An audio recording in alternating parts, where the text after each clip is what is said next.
नमस्कार मित्रांनो, मी प्रशांत गावाने आज एक नवीन ॲडव्हर्टिजमेंट तुमच्यासोबत डिस्कस करणार आहे. ती म्हणजे SSC MTS 2020-25 मल्टीटास्किंग स्टाफ. ठीक आहे, MTSच्या ह्या ज्या वॅकन्सीज आहेत याच्या आल्यापासूनच विद्यार्थ्यांचे फोन येत आहे की सर 1075च वॅकन्सी आल्यात, खूप कमी जागा आल्यात, फॉर्म भरू की नको भरू. ठीक आहे मित्रांनो, ह्या ज्या जागा आलेल्या आहेत 1075 ह्या फक्त हवालदार ह्या पोस्टच्या आलेल्या आहेत. ठीक आहे, MTS मध्ये टोटल 2 वेगवेगळ्या पदांसाठी भरती केली जाते. एक म्हणजे MTS मल्टीटास्किंग स्टाफ, जे वेगवेगळ्या मिनिस्ट्रीमध्ये ऑफिसेसमध्ये या ठिकाणी आपलं जॉब असतात. दुसरा म्हणजे GST किंवा सेंट्रल ब्युरो ऑफ नार्कोटिक्स असे जे विभाग आहेत त्याच्यामध्ये हवालदार हे पद असतं. ठीक आहे, तर त्या पदाचे असे दोघांचे मिळून दरवर्षी पदांची भरती होते.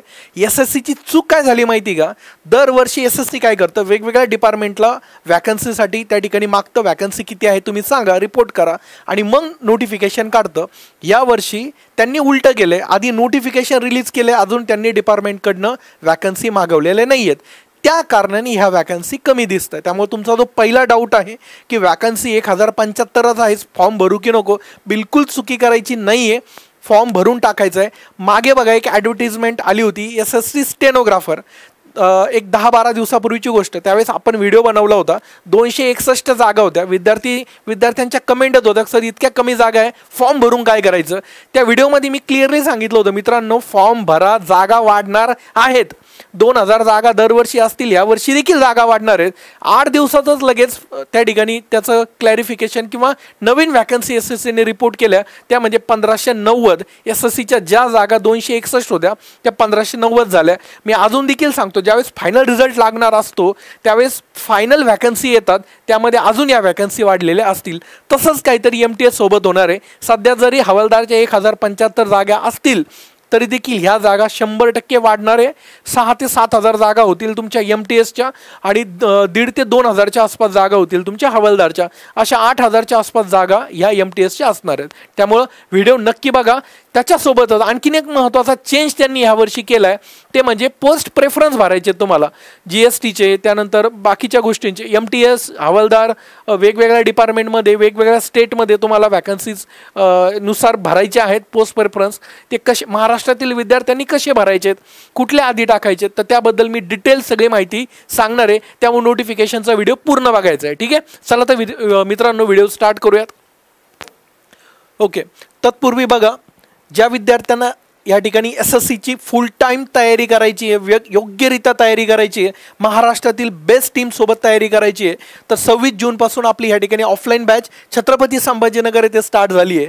दुपारी 12:30 ते 4:30 ह्या वेळेमध्ये ही बॅच होती आहे. ठीक आहे, उद्या डेमोचा लास्ट डे आहे बघा, 29 जून.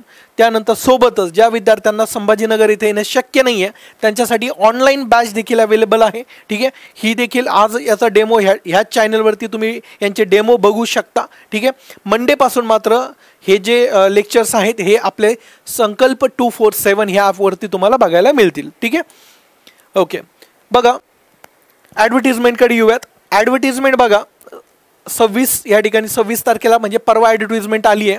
त्यानंतर एक्झाम जी आहे तुमची ती कधी होणार आहे बघा, 20 सप्टेंबर ते 24 सप्टेंबर, म्हणजे एक्झामला अजून वेळ आहे. साधारणतः तुमचे 3 महिन्याचा कालावधी एक्झामला तुमचा आरामात आहे.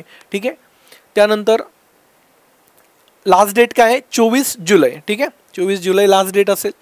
याच्यामध्ये 2 वेगवेगळ्या पोस्ट असतात, जे मी तुम्हाला मगाशी सांगत होतो की मल्टीटास्किंग स्टाफ MTS लेवल 1ची पोस्ट आहे.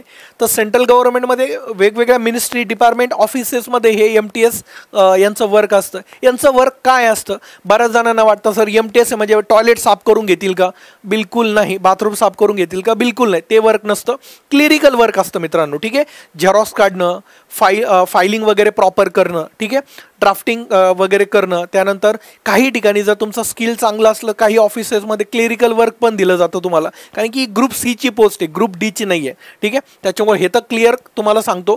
पगार किती भेटतो, 35 ते 38 हजार पगार आहे तुम्हाला. ठीक आहे, सध्या 7 पेनुसार, ते पण वेगवेगळ्या XYZ सिटीनुसार. माझ्या मते एक सिटीमध्ये 35 ते 38 हजार. ठीक आहे, आता हवालदार जी पोस्ट आहे, मग हवालदार पोस्ट कुठे आहे, तर हवालदार पोस्ट बघा 2 डिपार्टमेंटमध्ये लागते. ते म्हणजे एकतर GST, ज्याच्यामध्ये CBICच्या अंडर येतं हे, GSTच्या अंडर. त्यानंतर सेंट्रल बोर्ड ऑफ नार्कोटिक्स.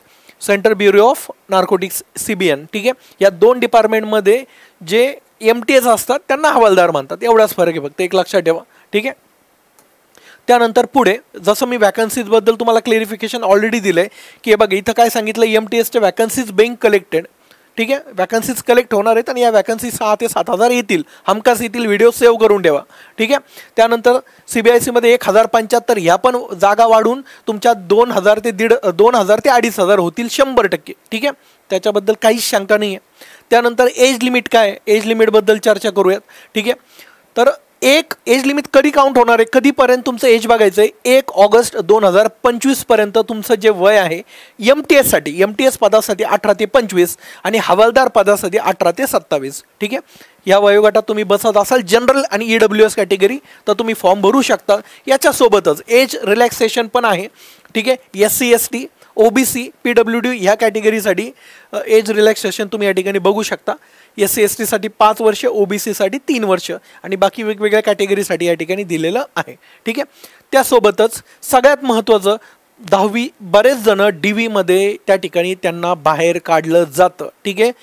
ज्यावेळेस मी माझा स्वतःचा DV करायला गेलो होतो मुंबई येथे SSCच्या ऑफिसला 2019च्या वेळेस, त्यावेळेस माझ्यासोबतच काही लोकांना DV मध्ये बाहेर काढलं होतं. त्याचं कारण म्हणजे 10वीच्या सर्टिफिकेटवर डेट वेगळी होती आणि त्यांनी फॉर्ममध्ये वेगळी डेट मेन्शन केलेली होती, त्यांची DOB म्हणजे जन्मतारीख, त्या कारणाने त्यांना रिजेक्ट करण्यात आलेलं होतं.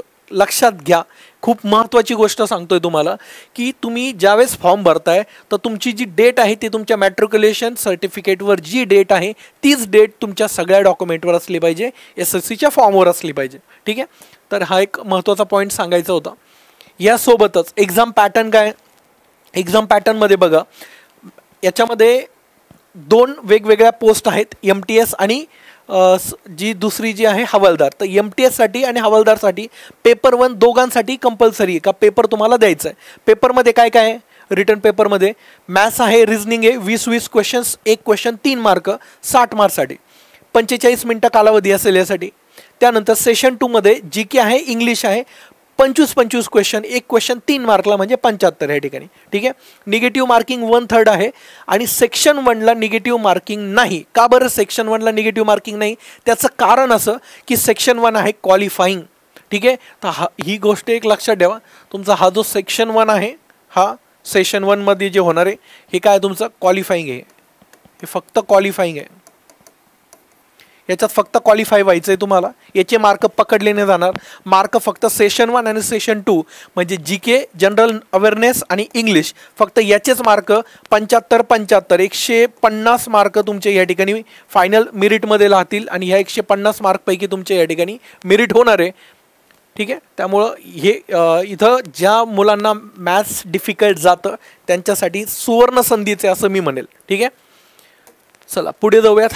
पॅटर्नबद्दल म्हणायला गेलात, पॅटर्न बघितला, त्यानंतर सिलेबस काय आहे, सिलेबस सांगितलं बघा. मॅथ्सचा सिलेबस या ठिकाणी मेन्शन केलं आहे. LCM SCF whole number system आहे, त्यानंतर relation between numbers, fundamental arithmetic operations, BODMAS, percentage, ratio, proportion, एक बेसिक जे अरिथमॅटिक आहे ते आहे. ॲडव्हान्स मॅथ देखील विचारलं गेलं बघा, लाईन्स अँड अँगल्स आहे, त्यानंतर एरिया पेरिमीटर आहे. तर ॲडव्हान्स मॅथ पण आहे, फक्त थोड्याफार प्रमाणात आहे या ठिकाणी. ॲडव्हान्स मॅथ कमी विचारलं जातं या ठिकाणी. त्यानंतर रिझनिंगमध्ये म्हणाल तर रिझनिंगमध्ये तुमचं सगळंच आहे, म्हणजे व्हर्बल, नॉन व्हर्बल दोन्ही पण पोर्शन या ठिकाणी अवेलेबल आहेत. त्यानंतर जनरल अवेअरनेसमध्ये जे SSCचं जनरल अवेअरनेस आहे ज्याच्यामध्ये history, polity, geography, economic, general science हे सगळे सब्जेक्ट ह्या ठिकाणी विचारले जातात. त्यानंतर इंग्लिश लँग्वेजमध्ये तेच पॅटर्न जो आतापर्यंत आहे, वोकॅब बेस आहे, कंप्रेन्शन आहे, ग्रामॅटिकल आहे, पार्ट्स ऑफ स्पीच असतील तुमचे, त्यानंतर नरेशन असेल, ॲक्टिव्ह व्हाईस, पॅसिव्ह व्हाईस असतील, सगळ्या गोष्टी या ठिकाणी विचारल्या जातील, ठीक आहे. त्यासोबतच बघा यांनी इथं क्लिअरली मेन्शन काय केलेलं होतं बघा की MTS साठी फक्त पेपर आहे, परंतु जे हवालदार पोस्ट आहे त्याच्यासाठी तुमची एक्झाम तर आहेच ही, त्यासोबतच तुम्हाला फिजिकल इफिशियन्सी टेस्ट ज्याला पेट आपण म्हणतो आणि फिजिकल स्टँडर्ड्स टेस्ट म्हणजे PST, तर याच्याबद्दल समजून घेऊयात. हे कुणासाठी आहे, फक्त हवालदार पोस्टसाठी, ठीक आहे. ज्यांना हवालदार पोस्टसाठी ॲप्लिकेबल आहे त्याच मुलांना या ठिकाणी ही 2 टेस्ट क्वालिफाय करायच्यात.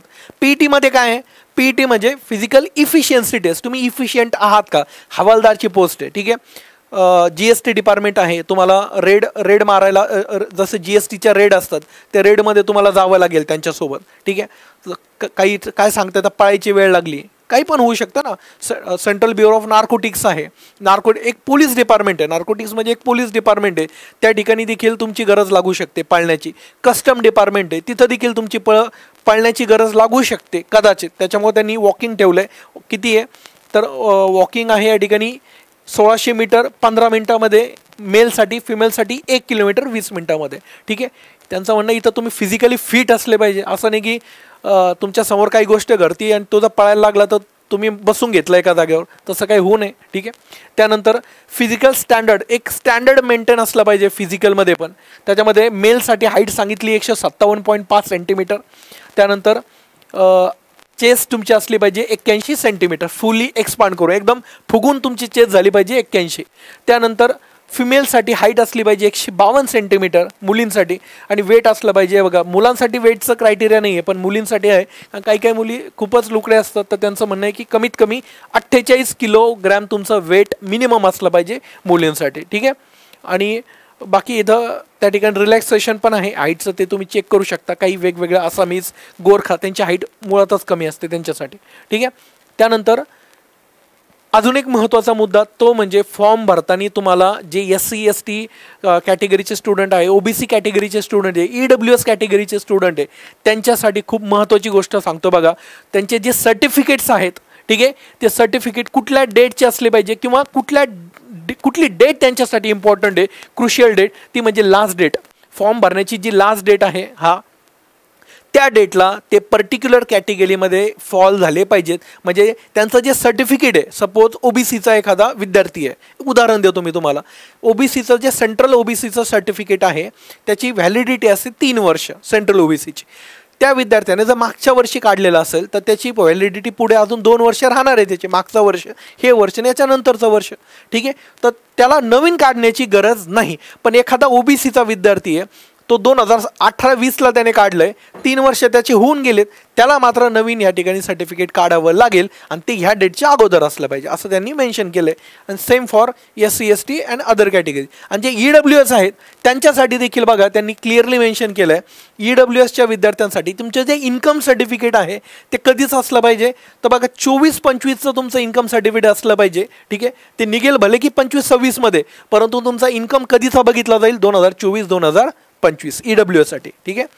तर ह्या छोट्या छोट्या गोष्टी आहेत, परंतु ह्या आत्ता जर क्लिअर नाही गेल्या तर DVला नंतर पुढे खूप त्रास होतो. त्यानंतर इसेन्शियल क्वालिफिकेशन डेट, तुमचं जे क्वालिफिकेशन आहे, ठीक आहे, 10वी लागतं याला, तर 10वी तुमची कधी झालेली पाहिजे, 1 ऑगस्ट 2025च्या आतमध्ये 10वी झालेली पाहिजे. महाराष्ट्रामध्ये रिझल्ट लवकर येतो 10वीचा, त्या महाराष्ट्र सोडा इंडियामध्येच 10वीचा रिझल्ट सगळ्यांचा आत्तापर्यंत येऊन गेलेला असतो, त्यामुळे तुम्ही ह्या पोस्टसाठी इलिजिबल आहात. ही डेट जास्त मॅटर करत नाही, ठीक आहे. त्यानंतर सगळ्या गोष्टी खरं आहे, अप्लाय कसं करायचं, ठीक आहे. अप्लाय करायला 2 मोड आहेत, एक तर वेबसाईट आहे ssc.gov.in किंवा माय SSC मोबाईल ॲप्लिकेशन आहे, याच्यावर जाऊन देखील फॉर्म भरू शकता. सोपं कुठलं आहे तर माय SSC मोबाईल ॲप्लिकेशन, कारण की SSCने ह्यावर्षी नवीनच काय केलं आहे, तुम्हाला तुमचा जो फोटो आहे, पूर्वी असं होतं की तुम्ही कुठेही फोटो काढा त्या ठिकाणी त्या PNG किंवा JPG फॉर्मॅटमध्ये तो अपलोड करून द्या. आता त्यांनी ह्यावर्षी तसं न करता लाईव्ह फोटो कॅप्चर हा ऑप्शन ठेवला आहे. त्याच्यामुळं तुम्हाला जो फोटो कॅप्चर करायचा आहे ॲपमध्ये कॅप्चर करायला थोडंसं सोपं जातं, फॉर्म भरूनही लवकर होतो. त्यामुळं माय SSC ॲप डाउनलोड करा, इझिली फॉर्म भरून येईल तुमचा.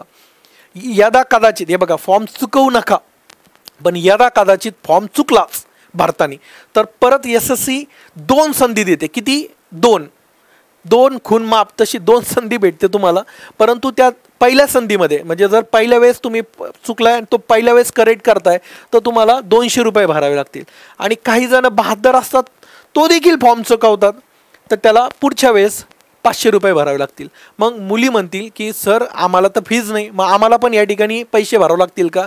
तर बरोबर आहे, ज्या लोकांना फॉर्म भरण्यासाठी फीजमधून एक्झेम्पशन आहे, सूट आहे, त्या सगळ्यांना फॉर्म करेक्शनमध्ये इररिस्पेक्टिव्ह ऑफ एनी कॅटेगरी त्याला हे पैसे भरावे लागणार आहेत, ठीक आहे. त्याच्यामुळे फॉर्म जपून भरायचा आहे, घाई करायची नाही, अजून भरपूर वेळ आहे फॉर्मला, ठीक आहे.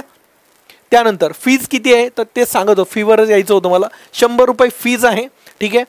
जनरल कॅटेगरीचे स्टुडंट असतील, EWS कॅटेगरीचे स्टुडंट असतील, OBC कॅटेगरीचे 100 रुपये फी आहे. SC STचे मुलं मुली दोघांनाही फ्री आहे. वुमन कॅन्डिडेटला तर फ्रीच असतं सगळ्या. त्यानंतर एक सर्व्हिसमन असतील किंवा PWD कॅटेगरीचे स्टुडंट यांना फ्री असतो SSCचा फॉर्म. ऑनलाईन फी भरण्याची शेवटची तारीख आहे 25 जुलै. 25 जुलै शेवटची तारीख आहे. 24 जुलैपर्यंत फॉर्म भरायची शेवटची तारीख. फॉर्म भरून झाला परंतु फक्त पेमेंट बाकी राहिलं त्या विद्यार्थ्यांनी 25 पर्यंत या ठिकाणी पेमेंट केलं तरी चालेल. त्यानंतर फॉर्म भरला सर, पॅटर्न कळाला, सेंटर्स कुठे आहेत तर सेंटर्स बघा महाराष्ट्रामध्ये अमरावती, छत्रपती संभाजीनगर, कोल्हापूर, मुंबई, नागपूर, नांदेड, नाशिक, पुणे, जळगाव, पणजी. आता पणजी गोव्यामध्ये, ठीक आहे, तर जळगाव. तर ह्या सगळ्या सेंटर्सला विद्यार्थी फॉर्म भरू शकतात. ठीक आहे. त्यानंतर नेक्स्ट सगळ्यात महत्त्वाचा डाऊट यावर्षी तो म्हणजे पोस्ट प्रेफरन्स. त्याला याच्यावर येऊयात. खूप विद्यार्थी ह्या पॉईंटसाठी कदाचित थांबले असतील. बघा त्यांनी या ठिकाणी मेन्शन केलं आहे का preference of post come states UT CCS exercised by the candidates in the online application form will be treated as final and no change in the preference of post come states UT CCA will be allowed later under any circumstances. तुम्ही form भरताना जर form भरला केरळ, तिरुअनंतपुरम किंवा इकडं north ईस्टला भरला वरती आसाम साईडला वरती टाकले तुम्ही ऑप्शन्स आणि तुमचा चुकून तिकडे नंबर लागला तर इकडं नंतर तुम्ही म्हटले चुकून भरला गेला होता सर मला महाराष्ट्र पाहिजे, मिळणार नाही. ठीक आहे. त्यामुळे फॉर्म भरताना जपून फॉर्म भरायचा आहे. मी सांगणार आहे तुम्हाला महाराष्ट्रातील विद्यार्थ्यांनी कुठे कुठे फॉर्म भरायचा आहे किंवा आधी कुठले ऑफिसेस टाकायचे. ठीक आहे. बघा या ठिकाणी पोस्ट प्रेफरन्समध्ये म्हणायला गेलात तर या ठिकाणी बघा हवालदार, CGST चंदीगड, CCA कोड आहे 11. आता हे कोड दिलेले आहेत त्यांनी, कोड वाईज दिलेले आहेत. हे कोड त्या ठिकाणी मेन्शन करायचे तुम्हाला. आता हे वेगवेगळ्या स्टेटचे आहेत. महाराष्ट्राचे मी हायलाईट केलेत. महाराष्ट्रातील विद्यार्थ्यांनी पहिलं काम काय करायचं आहे बघा, तुमचे MTS जे आहेत MTS सुरुवातीला MTS भरायचं आहे महाराष्ट्र. नीट ऐका बरं का, MTS महाराष्ट्र. त्यानंतर तुम्हाला भरायचं आहे MTS महाराष्ट्र. भरल्यानंतर एक म्हणजे MTS म्हणजे सगळ्या ऑफिसर्समधला MTS. ठीक आहे. ऑफिशियल पोस्ट पहिली भरली तुम्ही. त्यानंतर तुम्हाला या ठिकाणी भरायचं आहे पुढे हवालदार भरायचं आहे पुणे किंवा हवालदार औरंगाबाद आहे. बघा औरंगाबादचं GST ऑफिसला जे आपलं कॅनॉट प्लेसला आहे त्या ठिकाणी सुद्धा जागा आहे. पुणे ऑफिस बघा जे कॅन्टोन्मेंट बोर्डला आहे तिथं देखील आहे पुण्यामध्ये. ठीक आहे. आय थिंक स्वारगेट शेजारी येतं हे पुण्याला. ठीक आहे. तिथे देखील ऑफिस आहे GSTचं. तिथं देखील वॅकन्सी आहे हवालदारची. आता तुम्ही पहिलं भरलं MTS महाराष्ट्र इथनं MTS महाराष्ट्र. त्यानंतर तुम्हाला भरायचं आहे हवालदार औरंगाबाद. कुणी पुण्याचं असेल तर त्याने हवालदार पुणे. त्यानंतर 3 नंबर हवालदार मुंबई. आता कुणी म्हणेल की सर मी मुंबईचं आहे तर त्याने ह्या दोघांच्या अगोदर मुंबई टाका. ठीक आहे. पण हे ऑप्शन्स महाराष्ट्रातील विद्यार्थ्यांना अगोदर टाकायचे. त्यानंतर तुम्हाला हवालदार गोवा टाका. त्यानंतर हवालदार वडोदरा टाका. वडोदरा म्हणजे तुमचं गुजरातमध्ये येईल. ठीक आहे. त्यानंतर मग बाकी तुम्ही गोवा MTS गोवा, हवालदार गोवा, हवालदार कस्टम मुंबई. बघा मुंबई एक राहिलं या ठिकाणी. तर याच्या जोपर्यंत वडोदराच्या अगोदर या ठिकाणी हवालदार कस्टम मुंबई टाका आणि मग वडोदरा आणि बाकीच्या राज्यातल्या गोष्टी तुम्ही टाकू शकता. हे प्रेफरन्स व्यवस्थित भरायचे. मग याच्यानंतर हे बाकीच्या स्टेटचे काय करायचे, मग जवळचे जे स्टेट आहेत त्याचे तुम्ही टाकू शकता. महाराष्ट्राच्या जवळ कुठलं आहे ते तुम्ही याच्यात बघू शकता. अजून कुठलं जवळ आहे, आता हे या ठिकाणी मध्य प्रदेश आहे, भोपाळ आहे, ठीक आहे, छत्तीसगड आहे. तर हे तुम्ही स्टेट अगोदर भरू शकता. ठीक आहे. त्यानंतर मग दिल्ली टाका, पंजाब टाका वरती. नंतर जसे जसे एकदा तुम्ही जवळचे स्टेट कंप्लीट झाले मग नॉर्थ साईडचे टाका आणि सगळ्यात शेवटी मात्र तुम्ही या ठिकाणी साऊथचे भरा. सगळ्यात शेवटी हे वाले चेन्नई, विशाखापट्टणम, आंध्र प्रदेश, तामिळनाडू, पुडुच्चेरी, ठीक आहे, तिरुअनंतपुरम, कोचीन हे जे आहेत ना हे सगळ्यात शेवटी भरा. ठीक आहे. ॲडव्हर्स कंडिशन्स आहेत. महाराष्ट्रातील मुले शक्यतो बाहेर जायला नाही म्हणतात त्यामुळे हे ऑप्शन शेवटी घ्या साऊथचे. बऱ्यापैकी तुम्हाला इथं क्लॅरिटी भेटली असेल. सुरुवातीला महाराष्ट्राचे जवळचे महाराष्ट्राचे भरायचे, त्यानंतर नॉर्थ साईडचे भरा, ईस्ट साईडचे भरा, त्यानंतर नॉर्थ ईस्ट भरा आणि मग हे भरा साऊथचे. ठीक आहे. अशा प्रकारे तुम्ही फॉर्म भरू शकता. त्यानंतर हे हवालदार त्यांचं जे हेडक्वार्टर आहे CBNचे 4-5 ठिकाणी मेन ऑफिसेस आहेत तिथं जॉब असतो. हा देखील भरू शकता तुम्ही. इथं देखील त्यांचं जे डायरेक्टरेट आहे ऑफिस, हेड ऑफिस त्या ठिकाणी जागा आहे, त्या ठिकाणी देखील तुम्ही सुरुवातीला टाकू शकता. हे देखील महाराष्ट्रात नाही आहेत, बाहेरच्या राज्यातच. त्याच्यामुळे हे देखील तुम्ही त्या ठिकाणी भरू शकता, परंतु महाराष्ट्राचे भरा, नंतर भरा हे ऑफिसेस, ठीक आहे. त्याचे कोड आहेत, हे बघा हे कोड दिलेले त्यांनी, हे कोडनुसार ते फॉर्म तुम्हाला भरायचे आहेत. अशा प्रकारे तुम्हाला फॉर्म भरायचा आहे. आता याच्यामध्ये तुम्ही बघितलं तर जास्त जागा कुठे आहेत बघा, ज्या 1075 जागा आलेल्या आहेत आत्तापर्यंत ज्या हवालदारच्या, त्यापैकी मुंबई GSTला किती जागा आहेत बघा. मुंबई GSTला म्हणायला गेलात हवालदारच्या ते 31 जागा आहेत. त्यानंतर मुंबई कस्टम्स, हे बघा कस्टमला खूप चांगल्या जागा आहेत, कस्टमला 491 जागा आहेत या ठिकाणी. आणि हवालदारला किती आहे बघा, पुणे हवालदार GST डिपार्टमेंटला किती आहे, 63, पुण्याला 63 जागा आहेत, ठीक आहे. तुम्ही याच्यानुसार पण आयडिया घेऊ शकता की फॉर्म तुम्हाला कसा भरायचा आहे, ठीक आहे. हवालदारसाठी प्रोसेस कशी राहणार आहे, प्रोसेसमध्ये बघा एक्झाम होईल तुमची, एक्झाम झाल्यानंतर आन्सर की येईल, आन्सर की आला की रिझल्ट येईल फिजिकलसाठी. त्या मुलांना फिजिकल द्यायचं आहे कुठल्या हवालदार पोस्टसाठी. फिजिकल झालं तुमचं की त्यानंतर तुमचा फायनल रिझल्ट येईल, त्यानंतर DV आणि जॉईनिंग, अशा प्रकारे एक ही एक्झामची प्रोसेस असणार आहे, ठीक आहे. त्यानंतर ह्यावर्षी जो नवीन चेंज SSCच्या सगळ्या फॉर्म्समध्ये झाला आहे तो म्हणजे आधार ऑथेंटिकेशन, ठीक आहे. ज्या विद्यार्थ्यांनी आधार ऑथेंटिकेशन केलं असेल, त्या विद्यार्थ्यांची साईन चुकली असेल किंवा फोटो क्लिअर आला नसेल, अशांना सगळ्यांना त्या ठिकाणी सूट दिली जाणार आहे, त्याच्यावरनं रिजेक्ट केलं जाणार नाही. त्यामुळं मी प्रत्येक फॉर्ममध्ये सांगतोय ते म्हणजे आधार ऑथेंटिकेशन करूनच घ्या, ठीक आहे, प्रत्येकाने. नेक्स्ट, ओके, एक नोटिफिकेशन बघा खूप मोठं होतं, त्याला थोडंसं छोटं केलं आहे, वेळ जातो हे सगळं बनवायला, ठीक आहे. तर तुमच्याकडून अपेक्षा काय, एक छोटा ॲप्रिसिएशन पाहिजे. एक तर व्हिडिओला मॅक्झिमम महाराष्ट्रातील मुलांपर्यंत सेंड करा, ठीक आहे. तुमच्या पूर्ण ग्रुप्समध्ये या व्हिडिओला पसरवा, ठीक आहे, आगीसारखं पसरवा. तुमचे काही डाऊट्स असतील याच्या रिगार्डिंग, ठीक आहे, तर मी माझा नंबर देखील या ठिकाणी मेन्शन केला आहे, व्हॉट्सअप आहे, व्हॉट्सअपला तुम्ही तुमचे डाऊट्स सेंड करू शकता, ठीक आहे.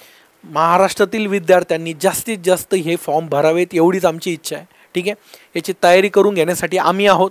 तुम्हाला आमच्यासोबत तयारी करायची असेल तर ऑफलाईन फॉर्मॅट आणि ऑनलाईन फॉर्मॅट दोन्ही फॉर्मॅटमध्ये आपल्या बॅचेस अवेलेबल आहेत, तुम्ही जॉईन करू शकता. आत्ताच चालू झालेले आहेत बॅचेस, ठीक आहे. तर ज्या विद्यार्थ्यांना बॅचेस जॉईन करायचे असतील खाली नंबर दिलेले आहेत, तुम्ही कॉन्टॅक्ट करू शकता, ठीक आहे. यासोबतच आपलं ॲप आहे संकल्प 247, ते डाउनलोड करा. त्याच्यावरती SSCचे सध्या डेमो अवेलेबल आहेत, ते बघू शकता तुम्ही, ठीक आहे.